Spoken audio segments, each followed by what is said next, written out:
La grotte du geek. Alors pour ceux qui auraient envie quand même de voir le code de petite barrière infrarouge que j'ai fait précédemment, je vais vous le mettre comme ça, ce sera une vidéo à part et puis comme ça ce sera plus clair. Vous avez ici, je suis sur STM32 Cube IDE. Donc c'est vraiment l'outil de ST pour développer sur la STM32. On peut aussi le faire avec Arduino, mais ça n'a aucun intérêt de vous le montrer ici. Alors je vous explique un petit peu, ça a l'air hyper compliqué, vous voyez tout le code, ils ont mis des commentaires partout et tout, etc. En fait, ce qu'il faut savoir, c'est que ce code est en grande partie d'ailleurs auto-généré. Vous avez ici, voilà, alors c'est STM32 Cube MX, je crois que ça s'appelle ce truc là. Bon, en gros, c'est une partie qui est totalement ici, comme ça, en graphique. Donc c'est beaucoup plus simple d'utiliser. Ici j'ai le microcontrôleur qui est sur la carte, et je peux dire voilà, clac, clac, clac, clac, tel pin, qu'est-ce que je veux dessus. Donc ici j'ai mis la LED de vie, j'ai mis les deux oscillateurs qui sont présents sur la carte. Ici j'ai dit ah, ma LED infrarouge, paf, j'ai juste à cliquer dessus. Et je peux choisir quel mode de la pin je veux. Donc là j'ai utilisé le channel 1 du timer 2. Voilà, team c'est pour timer 2, channel 1. Ici pareil, l'alarme, j'ai mis timer 1, channel 1, et ici, paf, et c'est tout. Une fois qu'on a fait ça, on a choisi du coup sur quelle patte on allait se positionner, et ben il y a ici tous les petits trucs à régler. Donc là par exemple sur GPIO, je peux mettre là, et ici sélectionner, donc dans team, donc timer, je peux sélectionner le timer, je peux lui mettre un nom, c'est d'ailleurs ici que je l'ai mis pour pouvoir le régler sur là, et je peux mettre quelques trucs, comme ici par exemple, je peux choisir entre un push-pull, ou un open drain. Donc là je crois que... Enfin, les deux sont en push-pull, au début j'avais mis celui en open drain, mais je peux choisir. Voilà.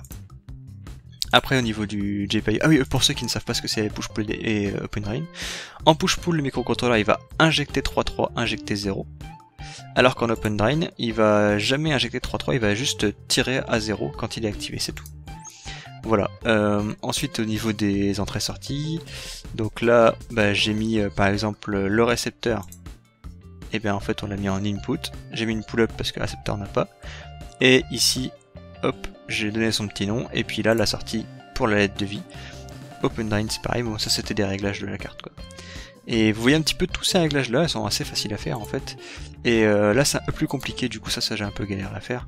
Au niveau des timers, donc en fait vous pouvez régler plein de choses là-dedans, et notamment si vous voulez mettre un diviseur, etc. Là si vous voulez que ça aille plus lentement, là je vais pas mettre division parce que ça va à 38 kHz donc c'est assez rapide, mais sinon vous pouvez diviser ici, etc. pour aller plus lentement, c'est vraiment pas mal. Et une fois que vous avez fini ça, vous cliquez là-dessus, ça génère le code, et après vous allez arriver dans votre main.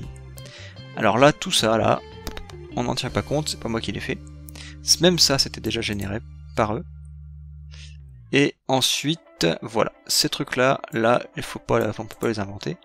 Donc ce que j'ai fait, ici, j'ai initialisé Team 1. Bon, on s'en fiche un peu, mais en gros, ce qu'il faut retenir, c'est que le compteur d'une PWM, il va compter, et arrivé à une certaine valeur, il va recommencer à 0, il va compter, et recommencer à 0, il va compter. Ce compteur-là, il compte jusqu'à la valeur ARR. D'accord? Donc là, je compte jusqu'à 64 000. Il compte à sa vitesse, du coup, vous comprenez bien que si je viens baisser la vitesse, comme on pouvait diviser tout à l'heure, eh bien ça va compter plus lentement, mais si je viens diminuer ce chiffre, ça va compter plus lentement aussi. Donc, plus rapidement, pardon, je dis n'importe quoi. Si je viens diminuer ce chiffre, eh ben il a moins loin à aller avant de recommencer à 0, et donc il va compter plus vite. Donc ARR permet de régler finement la fréquence en fait à laquelle va fonctionner. Donc ici vous voyez j'ai mis 64 000, alors que là j'ai 842. Et ben en fait 842 pour le timer 2, ça va correspondre à 38 kHz à peu près, c'est 37 quelque chose.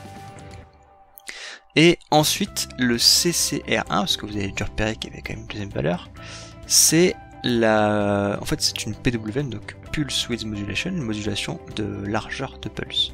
Et ben en fait c'est simple, c'est la largeur du signal, c'est le moment où en fait il est activé. C'est-à-dire que là il va compter jusqu'à 64 000, mais quand il va être de 0 à 32 000, il va activer sa sortie, et quand il va avoir dépassé 32 000, il va l'éteindre, jusqu'à ce qu'il ait fini de compter jusqu'à 64. C'est très très simple en fait dans la façon dont c'est implémenté, et donc du coup là bah, vous remarquez bien, à chaque fois j'ai fait la moitié, puisque je génère toujours des signaux symétriques, quoi. Coupé en deux. Voilà, ensuite j'active ma PWM sur le timer 2, donc c'est celui qui est relié à la LED infrarouge. Et après je rentre dans ma boucle while. Alors c'est un while 1, bon, je trouve ça un peu sale, mais bon, c'était comme ça que c'était fait. Vous avez ici, clac, la LED de vie. Alors je la reset, en fait ça met à 0, et donc du coup comme ça turn open drain, ça l'active. Alors c'est un peu foireux ça, mais bon, ça fonctionne. Donc du coup, ici j'active la LED de vie. Je change mon Team 2 CCR1, vous allez voir après pourquoi je le remets à cette valeur là. J'attends 20 millisecondes. Donc là en fait on a la pulse qui se génère. Ensuite on va imaginer que cette condition là est fausse, parce que ça c'est les conditions où on capte pas l'écho. Si on capte l'écho, alors on coupe la LED, et ici j'ai fait une petite astuce là, timer 2, j'ai mis un CCR1 qui est plus grand que la valeur de fin. Pourquoi ça? Parce qu'en fait j'ai pas trouvé de moyen, avec la fonction stop que vous voyez ici, de faire en sorte que la LED arrête de briller. Et donc du coup elle brillait tout le temps. C'est débile de laisser briller une LED infrarouge tout le temps. Je préférais la laisser complètement éteinte. Donc en faisant ça, je force à l'extinction du système. Et donc du coup, à chaque fois vous voyez le Team 2 qui change, en fait c'est ça. C'est je change juste l'extinction du système. Donc ici, maintenant que vous avez vu ça, c'est très simple. Alors du coup, je fais 20 millisecondes d'émission, 480 millisecondes d'attente. Ça fait que je fais 2 tests par seconde pour savoir s'il y a une présence. Et ensuite, ici, on vient lire la valeur sur le capteur infrarouge. Et si elle est à 1, donc s'il y a un problème, alors ici, on vient, enfin tant que, pardon, c'est un while, alors on vient couper le timer 2 quand même. Et ici, je viens activer l'alarme.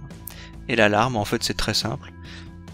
Vous avez ici CCR1 et ARR. Je les fais évoluer tous les deux en même temps. ARR étant le double de CCR1.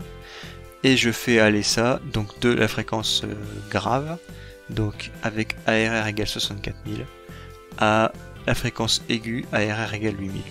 Alors je sais plus ce que ça fait exactement, mais ça fait ce que vous avez entendu, c'est assez violent au niveau des oreilles, quoi. Et après je fais évoluer cette valeur toutes les 4 millisecondes, enfin toutes les 8 millisecondes puisque je fais un changement. Donc en fait ce qui se passe c'est que on fait augmenter la fréquence, puis je fais descendre la fréquence. Voilà. Et ça je fais une boucle comme ça.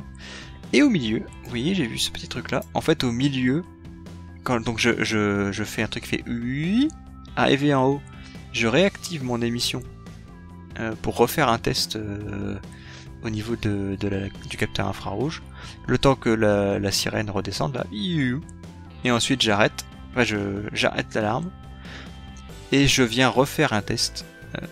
Est-ce que je dois continuer de sonner ou pas? Donc l'alarme, si on la met en route, elle sonne au moins une fois.